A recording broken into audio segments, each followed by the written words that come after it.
Olá, eu sou Roberto Chagas e estou aqui trazendo para você mais um podcast do Roberto. E hoje eu quero falar um pouco sobre Isaías.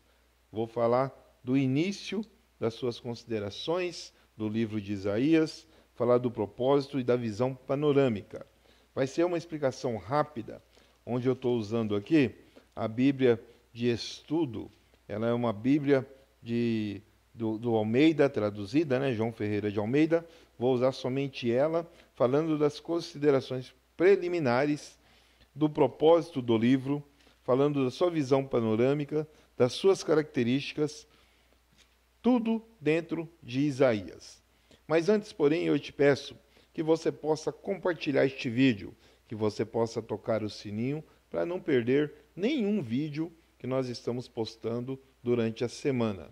Nos siga, deixe sua crítica, deixe seu comentário e compartilhe conosco. Fique com a vinheta e eu já volto.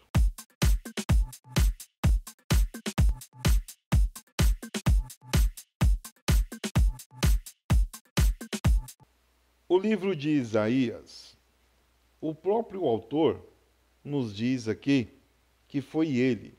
O livro de Isaías foi escrito pelo próprio Isaías. E os temas principais dos livros de Isaías, de todos eles ali que nós vemos aqui, de cada capítulo, seria para juízo e salvação, para trazer ao povo uma aproximação a mais com o Senhor dos Exércitos. Então vamos ver primeiro as considerações preliminares. No contexto histórico do livro, que foi escrito cerca de 700 anos antes de Cristo, do ministério de Isaías, filho de Amós, foi centrado em Jerusalém durante os reinados de 4 reis de Judá, o rei Uzias, Jotão, Acás e Ezequias. Considerando que o rei Uzias tenha morrido em 740 a.C. e Ezequias a 687 a.C., o ministério de Isaías abrangeu mais de meio século, segundo a tradição. Isaías foi cerrado ao meio. Essa passagem se encontra em Hebreus, tá? Pelo filho de Ezequias, um ímpio rei de Manassés, por volta do ano de 680. Segundo parece, Isaías provinha de uma família influente de Jerusalém.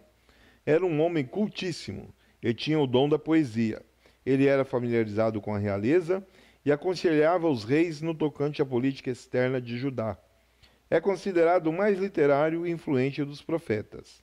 Era casado com uma profetisa e tinha 2 filhos, cujos nomes representavam mensagens simbólicas à nação. Isaías era contemporâneo de Oséias e Miqueias. Profetizou durante a expansão ameaçadora do Império Assírio e o colapso de Israel, e o declínio espiritual e moral de Judá. Isaías advertiu o rei Acás de Judá a não buscar ajuda dos assírios contra Israel e a Síria, e advertiu o rei Ezequias depois da queda de Israel, no ano de 722 a.C., a não fazer alianças com as nações estrangeiras. Contra a Síria, exortou-os, enfim, a confiarem somente no Senhor. Isaías desfrutou da sua maior influência durante o reinado de Ezequias. Além de profeta, ele também tinha um conhecimento muito bom com todos aqueles que ele adentrava, veio de uma família influente. E em todos os lugares que ele passou, principalmente dentro dos palácios com os reis, ele deixava seus avisos, deixava os alertas para que não fizessem alianças erradas, mas isso não adiantou de nada. Alguns estudiosos questionam a autoria de Isaías quanto à totalidade do seu livro, que leva o seu nome. Eles atribuem somente aos capítulos do 1 ao 39. A partir do capítulo 40 ao 66 são atribuídos a outro autor, ou autores, que teriam vindo um século e meio mais tarde. Não existe, porém, nenhum fato bíblico que nos leve a rejeitar a autoria de Isaías para todo o livro.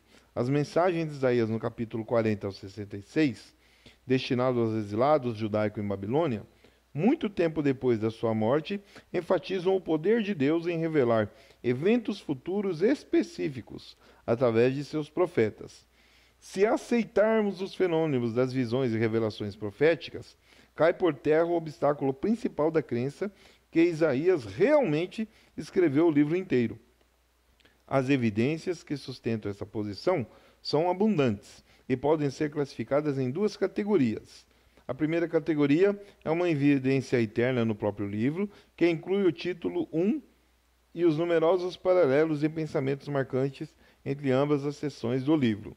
Um exemplo notável é a expressão "o Santo de Israel", que ocorre 12 vezes no capítulo do 1 ao 39, e o 14 no capítulo 40 ao 66, que somente 6 vezes no restante do Antigo Testamento. Nada menos que 25 formas verbais hebraicas aparecem nessas divisões de Isaías. Então nós vemos aqui que, por mais que há dúvidas entre aqueles que dizem que Isaías não tem escrito todo o livro, que ele escreveu até o capítulo 39, a partir do 40 foram outras pessoas que puderam ter escrito, nós temos menções básicas que pode ter sido sim Isaías, autor do livro. Mas, como eu te disse, estou me baseando somente em uma Bíblia, em uma palavra que está escrita, e uma versão de português, que é a versão Almeida, do Ferreira Almeida. Então, se você tem a sua opinião, fique tranquilo, fique à vontade. Qual é o propósito desse livro? Fica patente a tríplice propósito de Isaías: confrontar a própria nação e outras nações contemporâneas com a palavra do Senhor, mostrando-lhes seus pecados e a consequente castigo divino.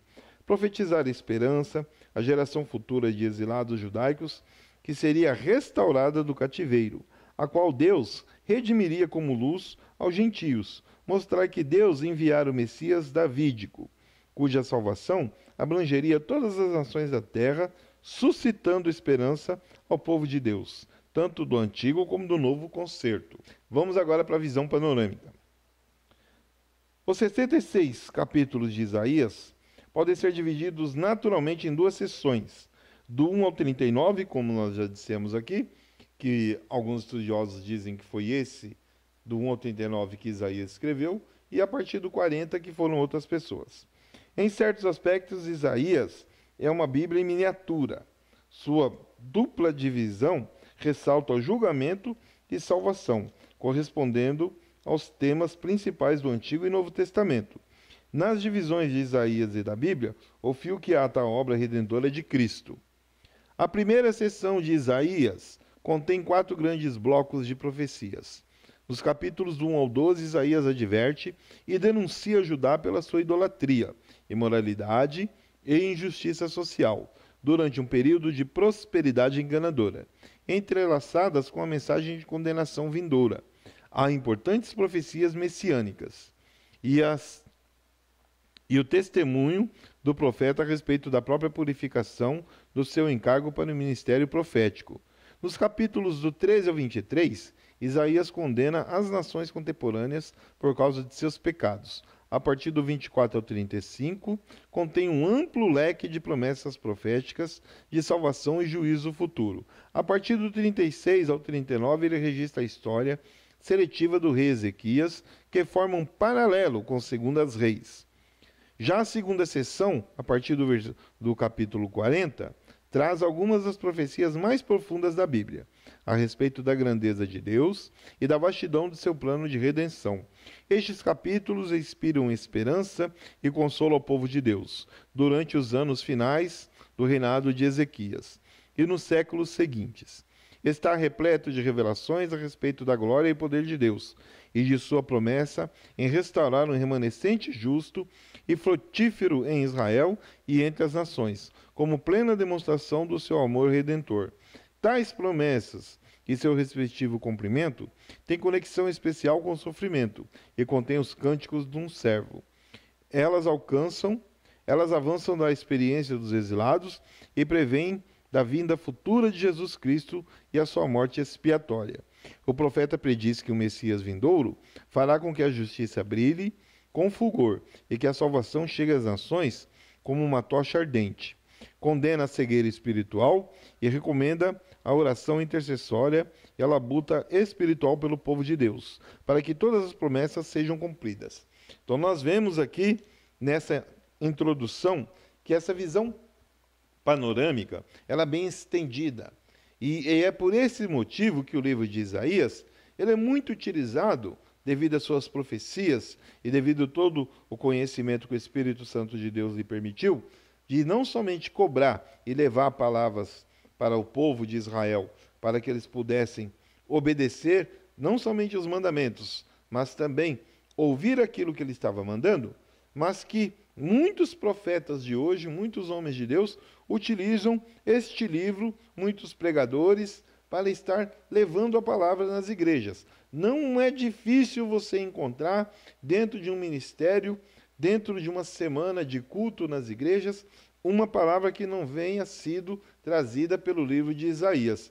Sempre está ali no início da leitura da palavra ou dentro da pregação. Por este motivo, nós vemos a importância que é dada ao livro de Isaías, por ele ser falado ser uma mini Bíblia. Por esse motivo é que ele é utilizado muito, muito mesmo, em todas as igrejas. Quais são essas características agora? Vamos falar aqui. 8 aspectos básicos caracterizam o livro de Isaías. Em sua maior parte está escrito em forma poética e é insuperável como joia literária na beleza do poder e versalidade.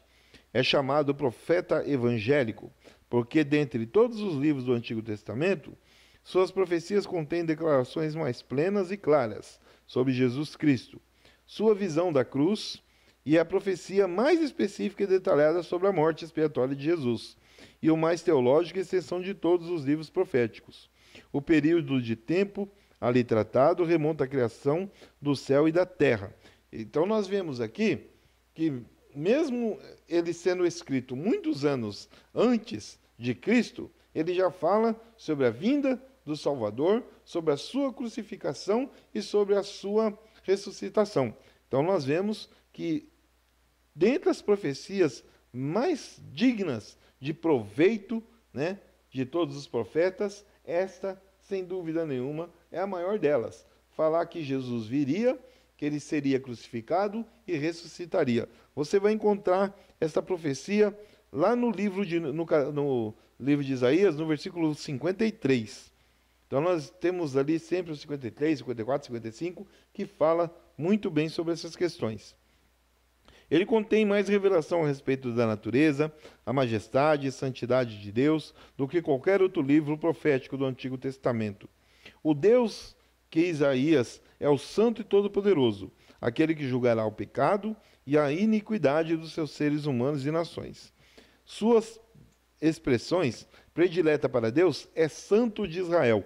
Santo de Israel é aquela fala repetitiva de Isaías. Ele repete durante várias vezes ali, quando ele está falando, ministrando, ele sempre diz Santo de Israel, pois naquela época nós não falávamos o Deus dos exércitos, não falava Senhor Deus, não falava Jeová, não falava Jiré, sim, Deus, e nem se falava Jesus Cristo. Então ele sempre diz ali o Deus de Israel.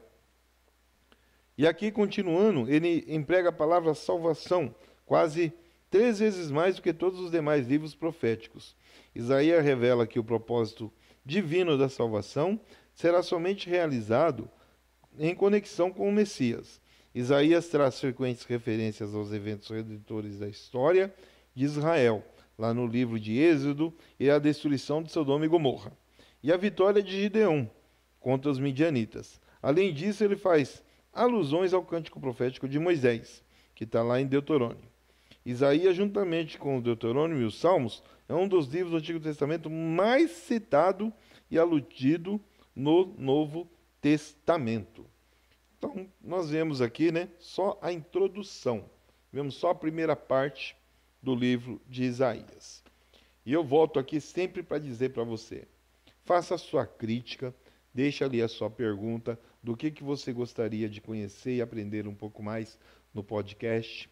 Faça a sua pergunta, pode fazer sua crítica sem problema nenhum.